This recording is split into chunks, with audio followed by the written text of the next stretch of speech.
And I sat there thinking, that's a really good idea. But God, that they're taking it a bit too far, isn't it? Because then they would be touching the fruit with the nitrile gloves. And you're just like, oh, is that the best thing to be doing? Like, you know? Or is that just me? I think it's how well do students understand, like, glove practices, and then from that, how well are, the general public going to use gloves? There's going to be all sorts of cross-contamination and everything. Because they're not going to clean the gloves, right? Well, I don't know. Although I'm thinking, do the people in general public know they're only for single use? Right?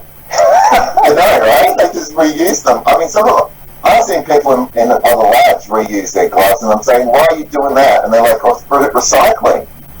It's like, ooh. Okay, we have 1 more minute. I think I let all the participants join. Okay? Do I need to keep my video on in there? What's that, the issue? Do I just... Stefan, are you going to use your slide, or you're happy with this? This is basically the same information, so I'll just introduce you, Colin, and not mention the books, and then I'll let you go and run the course through, and then any questions will come at the end, and I'll just monitor the chat for those. Alright, so the questions, so I just will take them straight up. No one's gonna. It's up to you. If you want to read, so they'll all go to the chat. And if you want to read the chat out and answer questions at the end, or you want me to read them to you, it's up to you. Alright, that's cool. I'll read them out, then that's fine. Yeah. If I go over time, is someone going to tell me to stop? Because there is always that temptation. Yeah, Stefan will be the chair, so he will let you know. 5 more minutes, 3 more minutes. I'll abuse you at 1:45. Alright, I can handle it. That's fine. Okay, I will let that in now.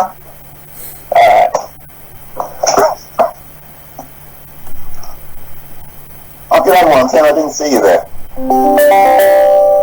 Hi, Colin. I just joined. How are you going at home, okay? Good.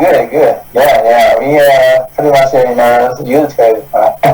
Yeah, very much used to it. Yeah.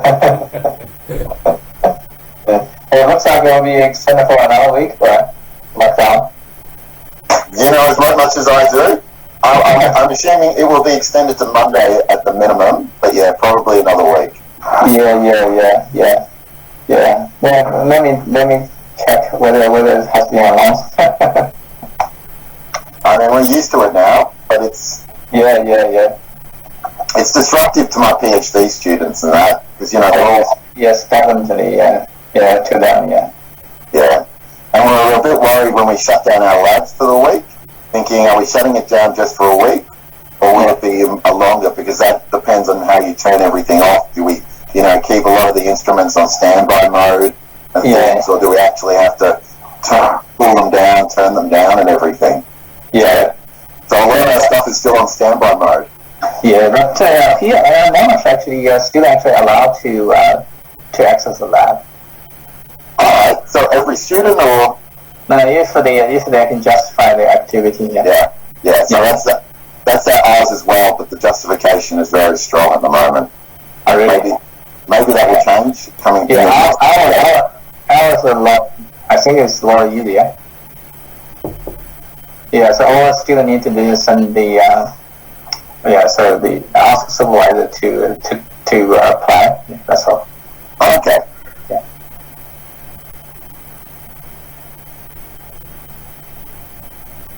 Well, thanks everyone for joining us today. The Scientific and Industry webinar series is brought to you by the ARC-EED-CEP Research Hub, the Monash Centre for Membrane Innovation, and the Membrane Society of Australasia. Our speaker today is Associate Professor Colin Scholes from the University of Melbourne in Australia. Associate Professor Scholes is a world-recognised leader in polymeric material science, membrane technology, natural gas processing, and carbon capture. He has almost 2 decades of experience in developing polymeric materials for coating and separation applications. He has a strong history of working in various global and Australian companies on energy problems, including Total, Mitsubishi, Shell, Santos, Petronas, Delta Energy, and ENGIE, and has published over 80 peer-reviewed papers in chemical engineering, technology, and development.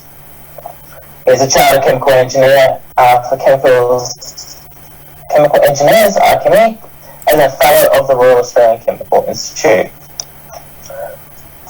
Please join me in welcoming Colin to speak with us today, and I just remind you that please mute Recording in progress. the webinar is on and post any questions in the comment. Thank you. Colin.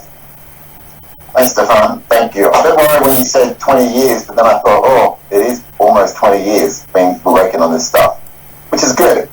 Alright, so today I'm going to be talking about my efforts to commercialize membrane technology for different gas applications into industry. And so I'm going to focus on three of my areas I've been working on. A lot on carbon capture technology using membranes for separating out CO2.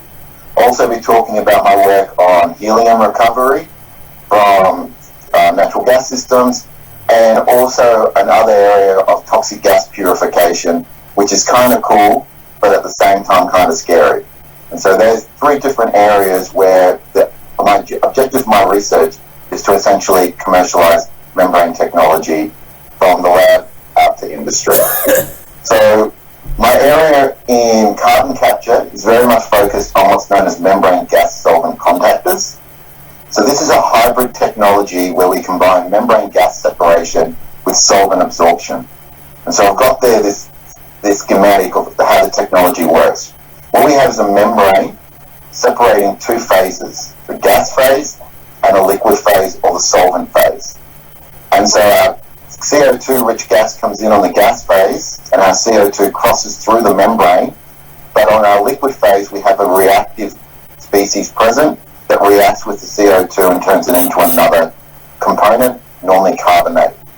And that, of course, creates a driving force across the membrane through the process, so we're able to remove CO2 from our big gas system through the membrane.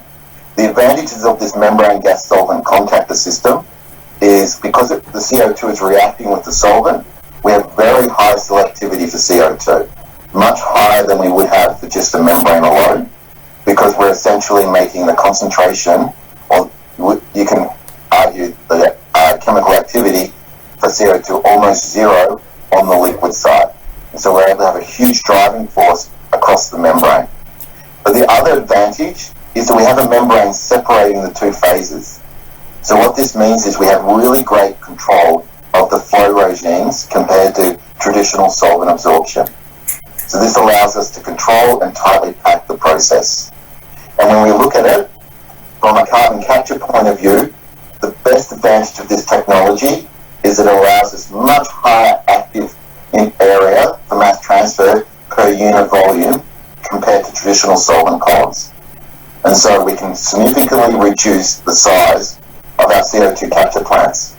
And this schematic gives you a great example. A traditional solvent absorption column using 30 weight % monoethylene amine for capturing CO2 at 10% from a flue gas requires a height of 21, 22 meters, and depending on your flow rate, 4.5 meters wide. For the membrane contactor to do the same separation, you only require a height of 4.5 meters. Alright, so it's significantly smaller size. The other great advantage is we don't require our membranes to be a certain orientation. A traditional solvent column, you require it to be vertical because you're relying on the solvent falling under gravity. For a membrane contactor, because we're controlling the flow regimes, our membrane can be any orientation we want, meaning for our carbon capture purposes, we can fit our membrane modules into any kind of space that's available to us. And so I've been working on this technology for almost 15 years. We've essentially taken laboratory-based work in this system, where we've proven membrane contactor fundamentals, proven membrane systems can separate CO2, and then we've done 3 pilot plant trials of it. The Mulgrave trial, the H3 trial and the Vales Point process. Now, in the blurb I gave for this presentation, I said I was going to talk about some of the challenges of working and translating carbon capture research, membrane research into industry. And that's been 15 years of a lot of hard work. One of the interesting things is when you actually translate membrane technology from the lab out into industry, it's a whole different kind of interaction. And a lot of the times, the industry people aren't really interested in your technology. The higher up people you work with, in terms of the managers and that, are interested in technology development. But when you get to the actual site, day to day, you're not dealing with the managers, you're dealing with the operators, the technicians, and the tradies. And most of them are just doing a job, and you're actually, in many ways, a distraction or an additional workload to them that they're not interested in. And that was kind of the weirdest thing I found in translating my technology from the lab to industry, because in the lab, in a research environment, you're incredibly interested in doing research, trying to solve problems and things like that, and the challenges and the rewards that come from that. When you go out into industry, a lot of the people you're working with, and I worked with on these pilot plant environments, they were doing a job. Turn up at 8, leave at 4. All right? Don't knock on their door, interrupt them during their tea breaks or their lunch breaks. Those kinds of things. And to just give you some examples of this, the Mulgrave trial was set up with a company in Victoria that was looking at separating CO2 from syngas.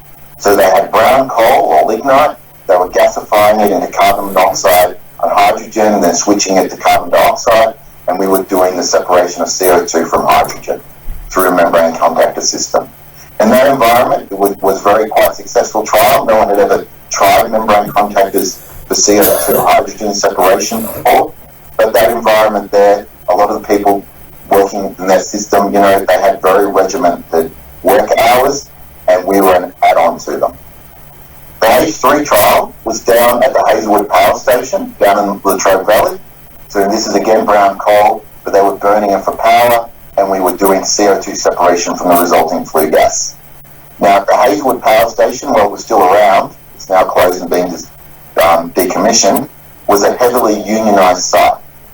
Now, us installing pilot plants down there for CO2 capture was outside the union boundary, and so our actual pilot plants down there were surrounded by a fence on site, which was to say the union people could not cross it and could not do any work on it with our pilot plants. We had to negotiate individual contracts with individual energy mechanical suppliers down there and things like that. And so there was that kind of separation on the site from them. And then the Vales Point pilot is again looking at CO2 from flue gas, but in this case it was a black coal facility up in New South Wales. And to be honest, that was actually the best pilot plant I ever run, because it's on the Vales Point Power Station on a beautiful part of the world, right on Lake Macquarie, which is this massive estuarine lake. And I used to sit there at lunchtime watching dolphins in the lake by my pilot plant. Really cool.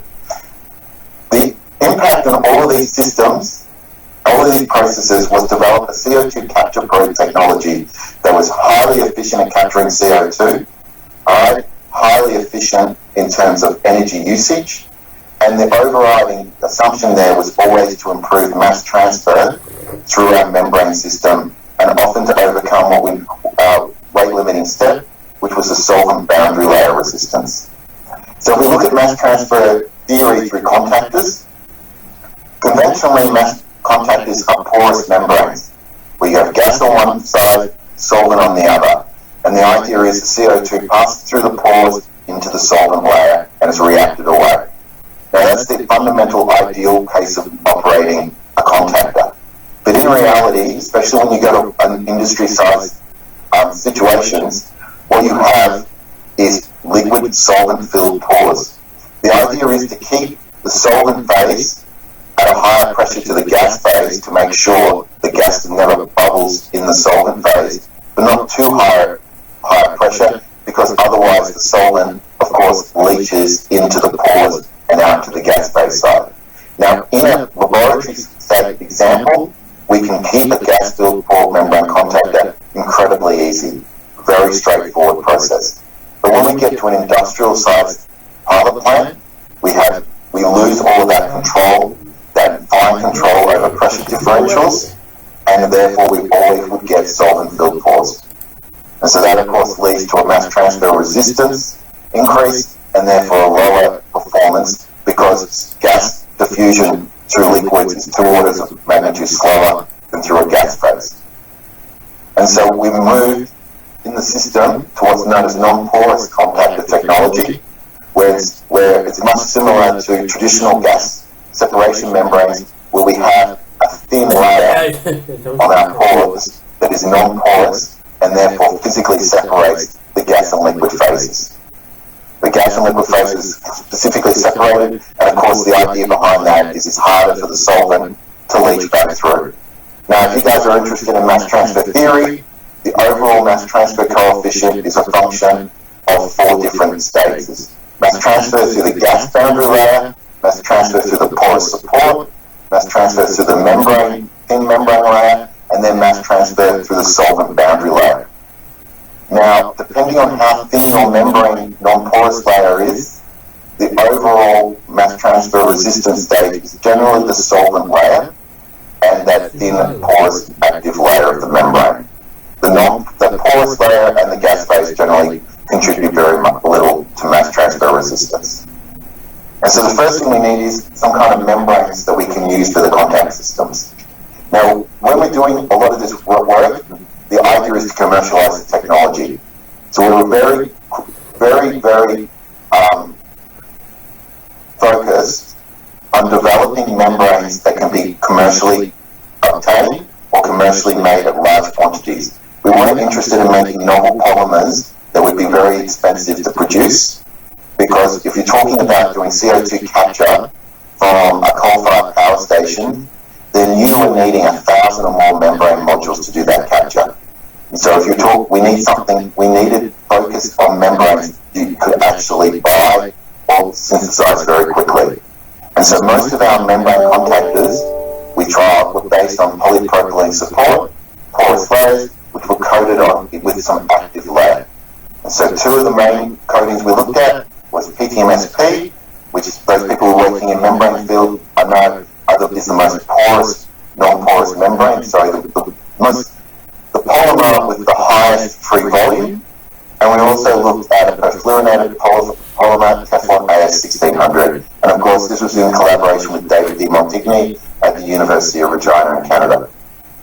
And one of the important things of making these composite membranes is to try and keep mass transfer coefficient through the process as comparable to the porous membrane as possible. When we're adding that active layer, we're adding resistance, so the idea behind is to try and keep it as much as possible. And so this is some of the information, the overall mass transfer coefficient for our membrane contactor system in the lab. On the x-axis is solvent Reynolds number. Alright, so that's the solvent flow rate, which is 38% monoethylene amine, which is high reactivity with CO2. On the y-axis is the overall mass transfer coefficient. Okay? What we look at is comparing performance between a porous polypropylene membrane and when we add the active non-porous layer on top. And we operate at 3 temperatures, 35, 50 and 65 degrees. And what you can see for the PTMSP and for both the Teflon system, when we add that non-porous layer, we see a reduction in overall mass transfer coefficient because we've added an extra layer of resistance.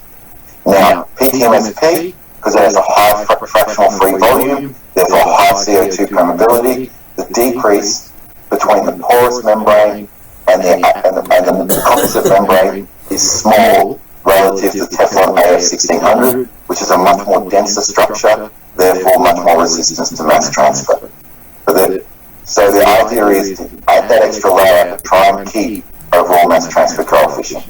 So based on that information, you would think PTMSP was the way to go. But here's the issue. Doing a small little experiment in the lab is fine, but when you try to do things looking at industry trials, you need proof that performance holds up for long periods of time. And And for the PTMSP membrane, composite membrane, that performance did not hold up. You can see here overall mass transfer coefficient as a function of time. Alright, so for the first 6 hours, we had really great performance. Alright, really good overall mass transfer coefficient of separating CO2 out from the flue gas, from the flue gas in the lab. But over time, that overall mass transfer coefficient decreased quite dramatically. And you can see at almost 10 hours, our performance is actually lower than what we would have got with a wetted, porous polypropylene contactor. And the reason for that is, while PTMSP has a high free volume and therefore high CO2 permeance, it also has high water permeance. And so what essentially happens is, our CO2 is passing through our membrane into our solvent phase, but at the same time, water is passing back and into the pores and begins to accumulate in the pores. And so that fills up the pores, and therefore we have a wetted, non-porous contactor, meaning we're back where we started with the porous systems, and we're actually worse off because now we have that extra non-porous layer acting as additional resistance. And so the alternative to that was actually looking at the Teflon AS1600, the perfluoropolymer, as our contactor. And what you can see there is performance holds up over time.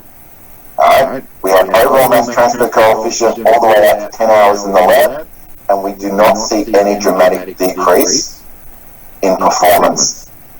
This tells us that this specific perfluoropolymer is able to resist water backflowing and filling up our pores. And so we keep a gas-filled, non-porous structure over that period of time.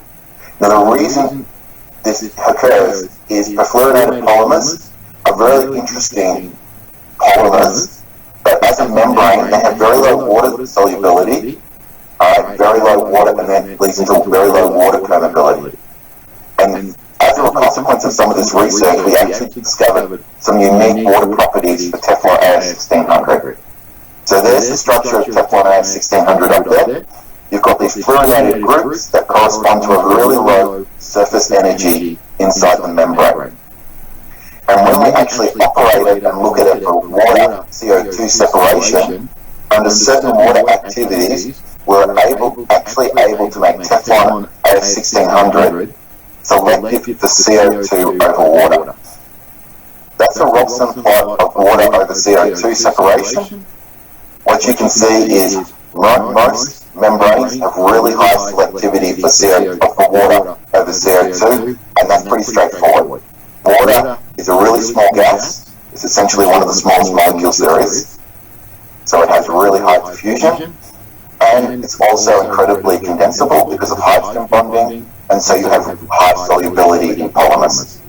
And so water permeability is really high compared to CO2, and you can see you've got 10,000, 100,000 selectivities, high permeabilities. When we look at Teflon AS1600 under certain water activities, we were actually able to see CO2 having a higher permeability relative to water. And as far as we're aware, it's the only polymeric membrane that actually shows this performance. A comparison, another perfluorinated polymer, Arfon A60AD, gets really close to having unity in terms of water CO2 selectivity, but not CO2 selectivity over water. So it's one of the unique things that we found when we looked at Teflon AS1600. However, that selectivity does not hold up under all conditions. As you increase the temperature, essentially above 65 degrees, water, the properties break down and you get water CO2 selectivity. We get water selectivity over CO2 at higher temperatures. So it's only under low temperature operations that you actually get this unique water properties. So that's really good. So we have a membrane that we can capture CO2 from flue gas across a membrane contactor system. And so we load up our CO2 solvent with a lot of carbon in it. But of course, in a carbon capture process, you need to regenerate that solvent to produce your pure CO2 stream for storage purposes, and you can recycle the solvent back in. So you need to do desorption of CO2 from the solvent, and a traditional carbon capture solvent system uses a big stripping column to do that. We're looking opposite. Can we use a membrane contactor to do the same thing? And so the idea is we bring our MEA solvent in, we have our membrane fiber, we have a temperature to the process, of course, CO2 is liberated, CO2 passes through into the lumen side, and we get our pure CO2 stream, and we get our recycled MEA solvent. If you're looking at a mass transfer process, you're looking CO2, of course, is crossing out of the solvent phase, across the membrane, the non-porous layer, through the pores, and out into the gas phase. Now, the interesting thing about this process, and the big advantage of using membrane contactors, is again, we're separating the two phases. We're separating the gas and solvent phase. And so what that means is, we don't actually need to boil or vaporize the solvent phase to liberate CO2. CO2 will be liberated from the MEA solvent as long as the partial pressure on our lumen side, or the gas side, is lower than the equilibrium partial pressure above the MEA CO2 system, the carbonate ion in this case. And so this is a big leap forward, because in traditional solvent absorption system, you've got to boil the solvent to liberate the CO2 and recycle your solvent. That's a huge energy intensity for carbon capture purposes. The fact here we can now liberate CO2 through the membrane contactor without actually boiling the solvent means that we can actually do it for lower temperatures. And you can see here our CO2 fluxes at lower operating temperatures, where the boiling temperature is 110. So for the deabsorption side, we actually looked at a PDMS membrane, mainly because you're dealing with some corrosive conditions at high temperature. So it's an asymmetric PDMS system. We do mass transfer separation again. You can see a decrease in performance relative to the porous state because of the PDMS layer, but the PDMS layer is critical. Critical because the PDMS polymer can withstand the corrosive conditions of desorption. When we look at this process though, what we're trying to see is how is the CO2 MEA passing through our membrane system. So we've got that PDMS layer. Is it passing through as a gas, a CO2 gas, or is it actually passing through as the MEA CO2 complex coming to the non-porous side where CO2 is liberated? And we actually went to look at from mass transfer of CO2 in our contactor system, and we compared it and turned it into a permeation unit. And you can see here on the graph, function of temperature, CO2 permeation. This is what PDMS operates as a gas separation membrane. This is how it operates as a contactor system. Now there's a decrease in CO2 permeability because we've got water and MEA competing inside that PDMS layer, so we have a reduction in solubility. But the trend with temperature is the same as the gas separation unit. Therefore, we can say the CO2 is actually crossing the membrane as a gas rather than as a complex with the MEA. And so we're actually liberating CO2 in the solvent phase. It crosses the membrane into the gas phase.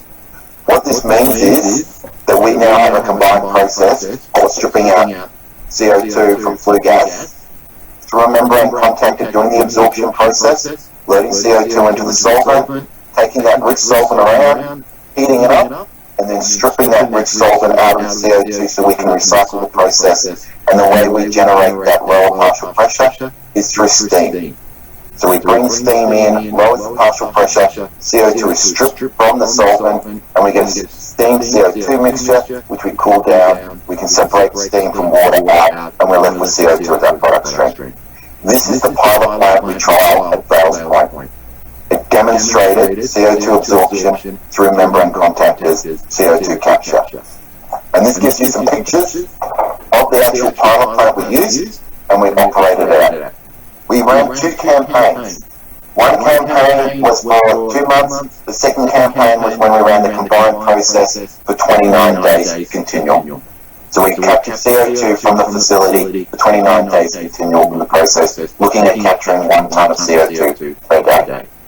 We trialled in the first campaign a number of different membrane modules just to see how they would work, but we essentially finished on using a polydimethyl composite hollow fiber structure, which we used for both CO2 absorption and desorption.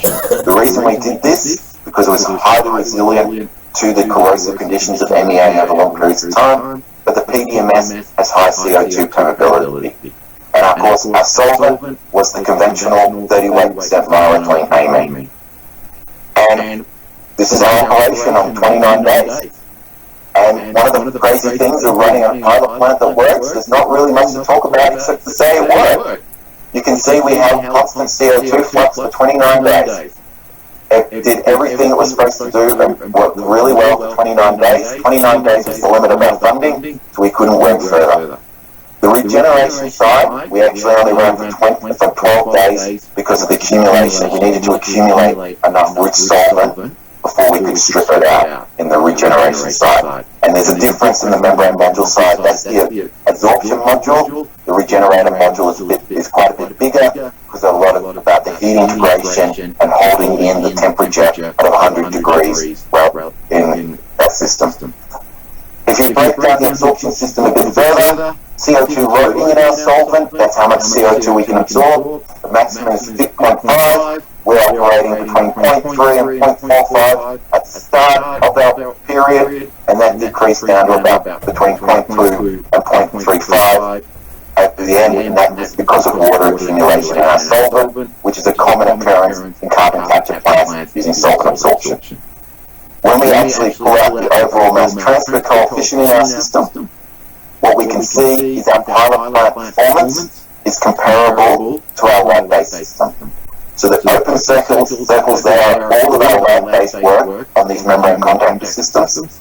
That solid dot is the pilot plant performance, and it is exactly where we wanted it to be for our plant performance compared to lab performance. Everything was great. For the regeneration side, we only could operate for 12 days. The regeneration CO2 flux did decrease over time. You can see it there for 12 days, a decrease in performance. That was a lot to do with the dilution of the solvent. Essentially what happens is, if flue gas comes in with your CO2, but there's also water present in it. Now that water will cross over your membrane and begin to absorb into your MEA solvent because it's the driving force for the water transfer into the solvent as well. And so that dilution occurs. That also happens in traditional solvent absorption. And so our CO2 flux decreased over time because we're basically diluting the system, and that's one of the things we have to solve in our next pilot plant trial. But the performance of that pilot plant in the regeneration process was actually outstanding. Very much different from both our lab performance at low temperatures, below 105 degrees and above 105 degrees. This is operating the pilot plant at 100 degrees. It is absolutely outstanding performance, and part of the reason for that is because we were doing it on a large scale. So energy losses we had in the lab, energy, things like that, we could avoid at the large scale of the pilot plant facility, so we're able to operate it much better. So what this meant is after 15 years of work from the lab to industry, we now have a completely viable process for doing carbon capture using membrane contactor technology. It's fantastic, and it's a great achievement for both my colleagues and myself that we actually have this process that is viable compared to traditional systems. Moving on to the next area of trying to commercialize technology, and that's helium separation. Now, most helium is sourced from natural gas, and the majority of it comes from the United States in around Texas, Armadillo. And I've been very fortunate to be in the United States and in Texas, and I went out to Armadillo, and when I was there, they have this sculpture to their Texas field, to the Texas helium reserve there, and the Texas field. Well, I actually thought it was a sculpture to helium. However, a nice Texas couple there thought it was a sculpture to the other big industry out there, and that is the cattle industry, and they thought it was a sculpture to the virility of the cattle industry. There wasn't actually a plaque to tell us which one it was, so we took away both of it. The idea is to separate helium from natural gas. Now, helium is generally really low concentrations in natural gas. You can see here in the US, it's quite high. Some parts of places, other parts, it's very small. The one I want to highlight here is Qatar. It's 0.03% in their system.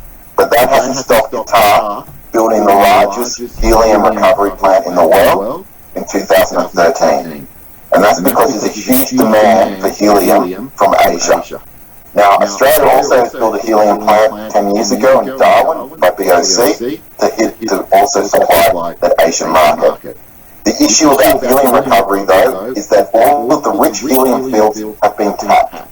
So the big fields with 4 to 5% helium have been tapped. We're now dealing with the smaller, low-grade reserves where helium is under 1%.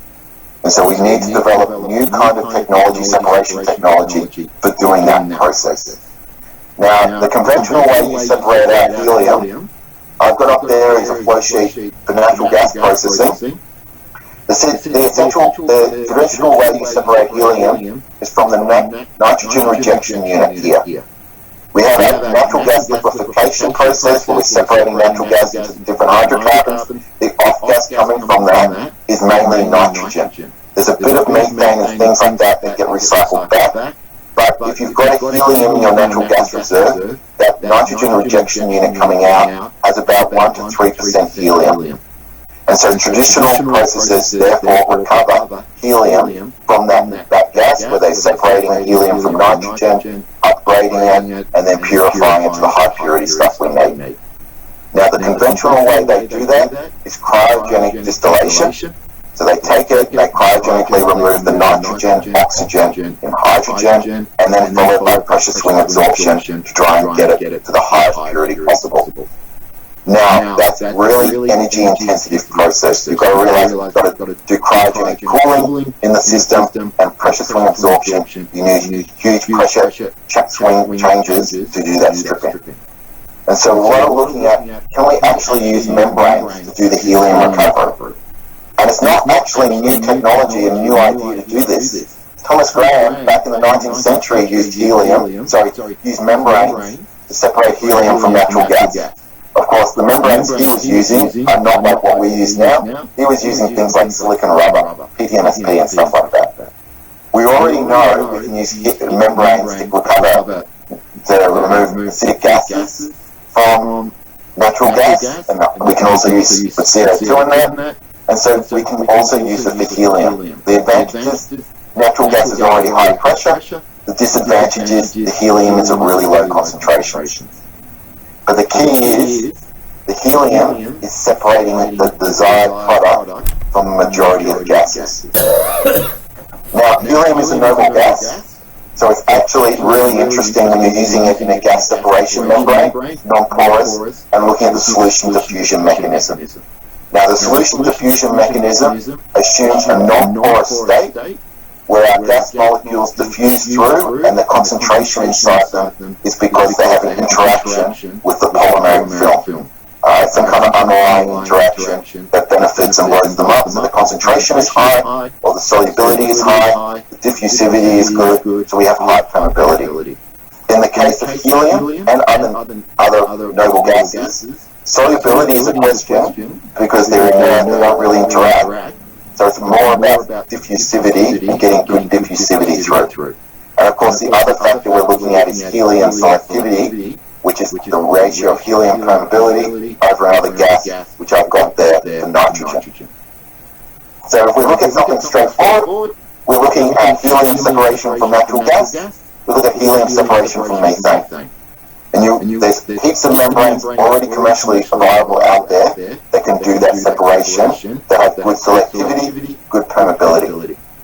The issue becomes when you actually try to design a membrane process to separate out the helium from the methane, and it gets really hard. The reason is the helium concentration is just too small. It's just way too small. We're talking a fraction, we're talking less than 1%. And so it's not actually viable to do a membrane process extracting helium directly from natural gas. Instead, the alternative is to separate helium from the natural gas from the nitrogen rejection unit off gas. So that is, instead of doing cryogenic distillation for the helium recovery and the helium upgrading, convert them and do membrane separation. And so this is the idea here. We've got two membranes, taking the off gas, we do pass it through one membrane unit, waste gas is nitrogen, we purify the helium up to 50 to 70%, we then pass it through an upgrade membrane where we approach 90%. Unfortunately, we can't get the really high purity helium in a membrane simply because the presence of hydrogen makes it way too hard. Makes it extremely hard to do. So you still need that purified PSA unit at the end. And so helium separation from nitrogen, again, there's a lot of membranes out there that will do that separation. And you can see there's a Robson plot for helium versus nitrogen, helium on the x-axis, helium nitrogen on the y-axis. One of the interesting things is when we first started looking at this, is that it's been a relatively ignored field. The upper bound, the helium from nitrogen split, hasn't moved much in what? Almost 2 decades. It has been a really underexplored field, and when we started looking into it much more, we understood why. The reason is, you can do this separation process really easy with currently commercialized membranes.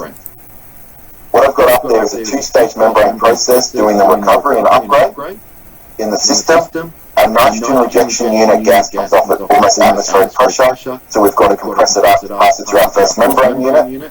We then pass it to permeate through, we compress it back up again, pass it through our second membrane unit, our helium product comes up here, and of course we have a recycle, because we're not always able to capture all of the helium out of that second membrane unit.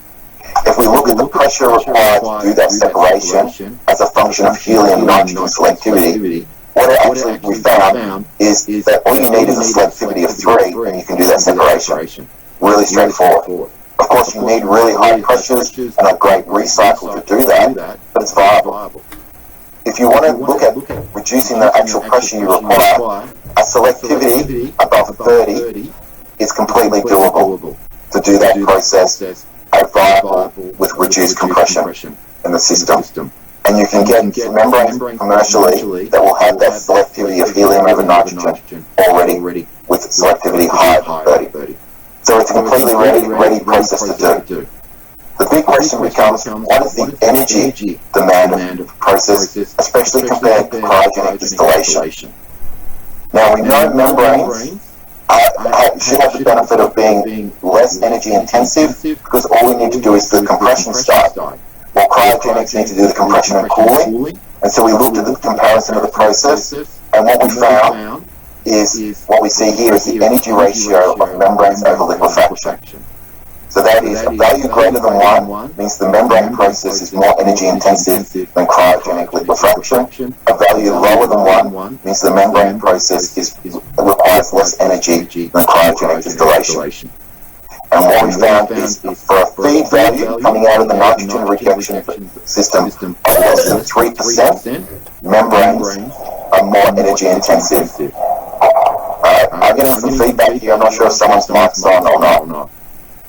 Energy intensive, the energy process is less energy intensive, which is significant because the reserves we're actually accessing here, and they want to access into the future, have concentrations below 0.1%. The reason it is more energy efficient than cryogenic process simply becomes down to what membrane processes are. Membrane process is removing the component we want, the helium, from the major component, nitrogen. Cryogenic liquefaction is doing the opposite. We're cooling, removing the nitrogen, leaving the helium behind. And that's why the energy comparison favors membranes as we go to lower and lower concentrations. When we look at a pilot plant of this stuff, it actually, we find that the membranes cost nothing, the PSA unit costs nothing, everything will depend on the compressors. So from a membrane point of view, there's not a lot here to really develop new. It's a lot about the compressor technology, because helium compressors are actually not as efficient as things like air compressors.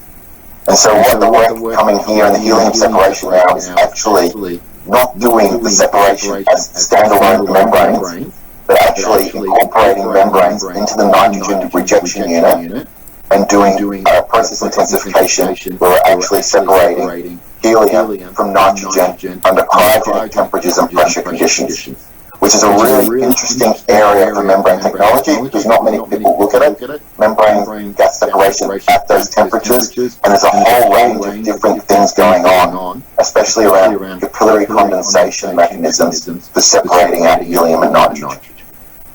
Alright, finishing off, the third topic I was going to talk about was toxic gas separation. As a junior researcher, I wouldn't say I'm junior that much anymore, but of course, I'm trying to find new areas to apply membrane technology to. Trying to make a name for myself, separating myself from other people, making new areas. And one of the great areas to look at is toxic gas separation, because you start talking about toxic gases that can kill people, everyone runs a mile. One of the applications membrane has potential in is hydrogen cyanide. It's a precursor material for a whole range of industries. But because it's toxic and flammable, generally you can't store hydrogen cyanide and you generally can't transport it. So most people, if they require it in industrial processes, generate it on site. And it's a really straightforward reaction between methane, ammonia and oxygen to make cyanide, or you can just use methane and ammonia to do the process, but there's a lot of purification steps up. Now, when people think, hydrogen cyanide, it's actually a really big industry. Over 2 billion pounds of the stuff is made each year, and it's really energy intensive to fabricate. And so what I've been looking at is looking at membranes for hydrogen cyanide separation and recovery. Now, before you all freak out thinking I'm putting my students at risk, and things like that, because it's hydrogen cyanide, it does kill you, and I can verify it does. When you smell it, it does smell like almonds. And it may be the reason why I don't like almonds anymore, but it has that same smell of almonds. But at the University of Melbourne, in the Department of Chemical Engineering, we actually are really fortunate to have some fantastic facilities that allow us to measure and work with flammable and toxic gases safely. We have these intrinsically safe walk and fume hood booths that are designed to test these systems remotely, where the students or the researchers are outside the facility. Essentially what's going on in there, it's an enclosed environment where the air is replaced every 30 seconds, so there's no possibility of a gas build-up or an explosion or things like that. And inside that facility, we've got our setup, our membrane characterization part. We've got membrane characterization inside intrinsically safe oven. We've of course got the analytical facility in there as well. And the idea is our researcher sits on the other side of that window, out there by the computer, safely operating. So if we look at something like cyanide separation, we're essentially looking at cyanide, the reactor, we're doing cyanide stripping from water, ammonia, and nitrogen. There's two different areas that you can replace membranes from. You can replace membranes from the cyanide ammonia separation, and you can replace membranes from the cyanide nitrogen separation. Now, when we actually look at these things and we characterize a whole range of different membranes, we actually find that cyanide doesn't have a really good permeability through membrane material. It's actually hydrogen or water and ammonia have the higher permeability compared to cyanide. You can see here I've got a Rodson plot of this is for hydrogen and water over hydrogen or water cyanide selectivity, and you can see most of the membranes are selective for water or hydrogen compared to cyanide. If we look at nitrogen, we get cyanide nitrogen selectivity, but it's not fantastic. And so a lot of the research is actually developing a new mechanism to increase cyanide selectivity, cyanide permeability through these membranes. And one of the ways we do it is we take advantage of ligands. Cyanide is a great ligand, so we dope our membranes with metal salts. This is an example of the zinc salt system. Inside our polymeric membrane, cyanide ligates with zinc, increases this concentration. We want to make sure that ligand bond isn't too strong that it basically traps cyanide, but it's strong enough that cyanide builds up. And so we're able to develop a facilitated transport mechanism that lets cyanide pass through our membrane system. And we basically dope our zinc chloride species inside a polyimide, and what you can see is cyanide permeability increases quite dramatically. and our cyanide nitrogen selectivity goes from 1.2 to 2.9. So we're almost tripling the selectivity of the membrane. I know 2.9 doesn't sound much, but when you focus with triple the selectivity, that's a really big outcome. The interesting thing with these membranes is they need to be wet. We need them to be wet because cyanide ligating with the zinc splits off a proton. That proton needs to go somewhere. It needs to go to water. So when we have a wet system, we're able to hold high permeability in our process, good selectivity, all the way up to 8.5, the separation. Now we also, of course, looked at it in another process, another membrane. This is PBAX. So we're talking about a rubbery system here, and the same thing observed. We add the zinc species present. And we increase the cyanide permeability. We go from 42 bara up to 208, and we get a cyanide nitrogen selectivity of 31. That is more than enough to do those separations in the industrial processes. And we push the upper bound limit, which is what a lot of membrane researchers are focused on, for the cyanide nitrogen separation. The other area, toxic gas, I'll look at is carbon monoxide. The interesting thing in carbon monoxide is because of syngas processing, converting it to a whole range of different fuels, methanol, ammonia, liquefied processes and that. In all those chemical processes, you need to control the carbon monoxide hydrogen ratio quite well, and there's potential for membranes to do that process. Now, most membranes out there focus on carbon monoxide. I looked at hydrogen separation while retaining the carbon monoxide. And that's because all membranes currently have selectivity for hydrogen over carbon monoxide, because carbon monoxide is quite a large molecule and its condensability is not good. And so what we're looking at now in the toxic gas area is actually trying to develop a carbon monoxide selective membrane. So that is, we can extract carbon monoxide through the membrane while keeping hydrogen or carbon dioxide on the retentate side. Now this is in collaboration with Peter Budd at the University of Manchester. And what we do is we create a facilitated transport mechanism as well. Now, we trialed the zinc chloride particles like we did for hydrogen cyanide with carbon monoxide, but the mechanism wasn't very well. We didn't really see a large increase, even though carbon monoxide will ligate with zinc in the system. And part of that reason is we found the zinc particles were aggregating inside the structure and we weren't getting a good distribution of it. But the idea remains the same. Can we add a facilitated transport mechanism inside the carbon monoxide process to do it? And we actually came up with a mechanism based on the way carbon monoxide kills us. So if you breathe in carbon monoxide, it of course attacks the heme group, the iron in the heme group inside your red blood cells, and deactivates them. And so we did the same process. We added heme groups in terms of porphyrins into our polymeric layer. Instead of using iron, we actually use tin, which is a weaker ligation bond with carbon monoxide, and we actually were able to develop a facilitated transport mechanism to let carbon monoxide through the structure. And so what you can see here is zinc porphyrin in our structure, and our polyimide has a permeability without it at 0.37 bara, a selectivity of 0.07, so it's selective for carbon dioxide. When we added loading up to 9% of this porphyrin, our permeability goes up to 14.3, and we actually flip the selectivity, and we've gone to 2.1. Now that doesn't seem like a great selectivity, but we've increased permeability of carbon monoxide by 30%, and we've flipped the selectivity of the membrane.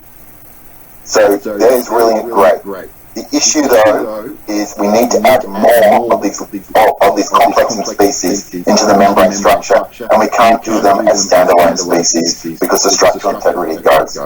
So we're looking at now, how do we actually incorporate that ligating species into the polymer chain and actually make the polymer part of the facilitated mechanism. It's really interesting chemistry and a really interesting way of developing a membrane process.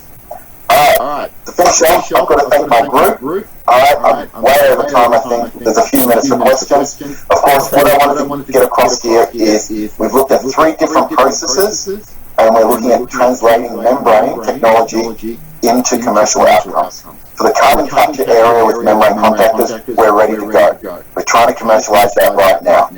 For the helium process, we're going back to the drawing board and we're incorporating that into the nitrogen rejection unit for cryogenic separation. And for the toxic gas work, we're slowly working with industry partners for that. Alright, I'm going to thank everyone for their time, and I guess we can open for questions, Stefan. Yes, that's right. Very interesting talk, Colin. It didn't look like there was many questions in the chat. There's one question from Ryan. Is Teflon support on a hollow fiber? So Teflon layer is coated on-site the hollow fiber porous polypropylene layer, and the way it retains structure on the polypropylene is even though Teflon doesn't like attaching itself, it actually divots into the pores of the polypropylene, and that's how it stays on. I have a quick question about the long-term carbon capture pilot plant operation. I worked on a pilot plant actually for a while, and I agree with the mentality of some of the labourers there. But my question was looking at whether or not you've recorded or monitored any salt generation within that amine system. Okay, so our flue gas came in after direct contact cooler, so a lot of like the ash and that had been washed out. So our flue gas coming into our system was actually quite clean relative to other processes, and so we saw no heat stable salts build up though. That's what you mean, Stefan? Yeah, any heat stable salts or any kind of sulfates or anything like that. We saw none of that. We saw none. We did see dilution of our solvent because of the water crossing over, but that's a common for all carbon capture processes. The issue with running the pilot plant for longer periods of time, doing pilot plants is really expensive. I mean, that pilot plant I think was a $3 million job, and we could only run it for a couple of months. Alright, so running it for 6 months or more, requires a lot of money. What's the next one? It's not the solvent. I'm sorry, I'm not sure what you mean by that, Ali. What are the other components of the solvent? So in monoethylene amine will react with CO2 to form carbonate, which is how you strip it away. Now, sometimes MEA can react with if there's oxygen present to form heat-stable salt, and if there's sulfur present, like sulfur dioxide or nitric oxide present to form heat-solvent salts. So actually, a lot of the reason in carbon capture technology with solvents is moving away from MEA, and they're using things like potassium glycinate and that, which have less problems and more benign. I mean, potassium glycinate, if you get that on your skin, you don't have to worry that much. But MEA, the reason we use MEA is because it's what everyone refers to as the industry standard, and it's what everyone compares their results to. So when we're talking about membrane contact, we're trying to demonstrate it's better than traditional solvent absorption, we need to show it compared to MEA relative to other solvent systems. Because, it's what everyone compares their technology to show they're better.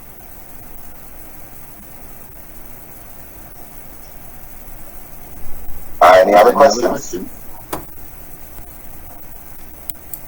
This is just like my lectures with students, where everyone goes, any questions, and everyone just, goes quiet. That's cool. It's really interesting stuff, Stefan. Yeah, very much. There's another one that's just come through from Ryan. Phase inversion casting. That's right, that's how it's done. Of course, I didn't do most of that, my students did that for me, but it's phase inversion casting.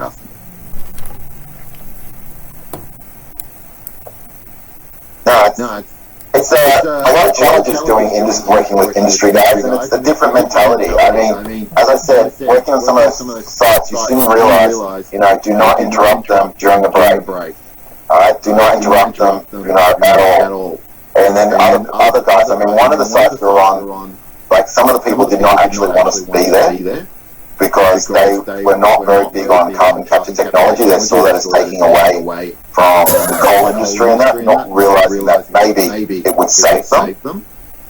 And so they made our life quite difficult. One of the examples is that they tried to kick us off our car parks. and things like that, which is like the mentality. But then of course, Hazelwood closed down and they all lost their jobs. So maybe karma. Have you got any recommendations for how to approach any researchers looking towards that? Entering that space and knowing that there is going to be pushback from various groups within those organizations? My key is make the operators, make like the Fear and Turners, all of them your best mate.